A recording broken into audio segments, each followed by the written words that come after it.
From AccuWeather.com, this is AccuWeather Daily, a brief host-read article. It's weather news in a nutshell. A much-needed break from high winds is in store for parts of coastal Southern California following multiple rounds of Santa Ana events. AccuWeather meteorologist Heather Zayer said that a pattern that keeps dry offshore winds in check and allows a light flow of moisture from the Pacific developed on Thursday and will continue through the weekend. The upcoming light winds will allow firefighting efforts to be much more efficient, as the ongoing blazes will have less tendency to expand quickly. Depending on the terrain, containment should increase substantially. Higher humidity levels and even some late-night and early-morning drizzle will help. Extreme caution and vigilance are still advised. Brush can easily dry out during the afternoon, and embers from existing fires can still travel and start new blazes. One negative effect of the light winds and a stable atmosphere will be much less dispersal of existing smoke. At times, smoke containing toxins from the recent and ongoing fires can become thick and dip to ground level.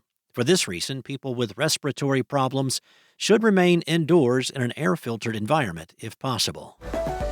Now, the scope of catastrophic damage, the loss of life, business disruptions, and other economic impacts is becoming clearer. AccuWeather has updated and increased its preliminary estimate of the total damage and economic loss to be between $250 billion and $275 billion.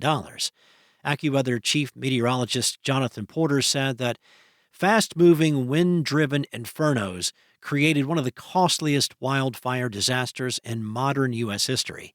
Hurricane-force winds sent flames ripping through neighborhoods filled with multi-million-dollar homes. The devastation left behind is heartbreaking, and the economic toll is staggering. The worst of the fires are burning in an area from Santa Monica to Malibu, impacting some of the most expensive real estate in the country, with median home values over $2 million. Should a large number of additional structures be burned in the coming days, it may become the worst wildfire in modern California history, based on the number of structures burned and economic loss.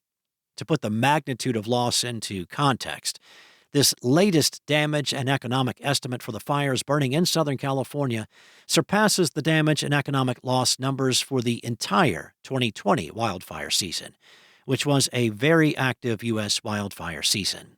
The damage and economic loss in Los Angeles is far higher than the deadly Maui wildfires in 2023, which were $13 to $16 billion, and have also surpassed the $225 to $250 billion estimate for damages and economic loss after 2024's Hurricane Helene.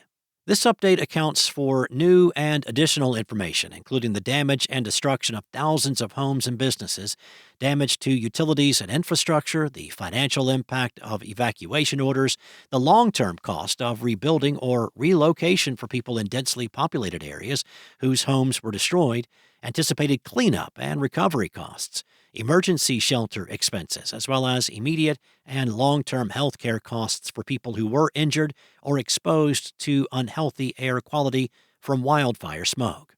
AccuWeather's estimate also accounts for lost wages and housing displacement for thousands of people across Southern California whose jobs have been temporarily impacted, which may ultimately result in large numbers of furloughs, layoffs, or businesses shutting down and jobs being eliminated. That's all for now. You can find more stories and regional forecasts at AccuWeather.com. And for your local forecast at your fingertips, download the AccuWeather app. Enjoy the rest of your day, be safe, and I'll be back tomorrow with more from AccuWeather.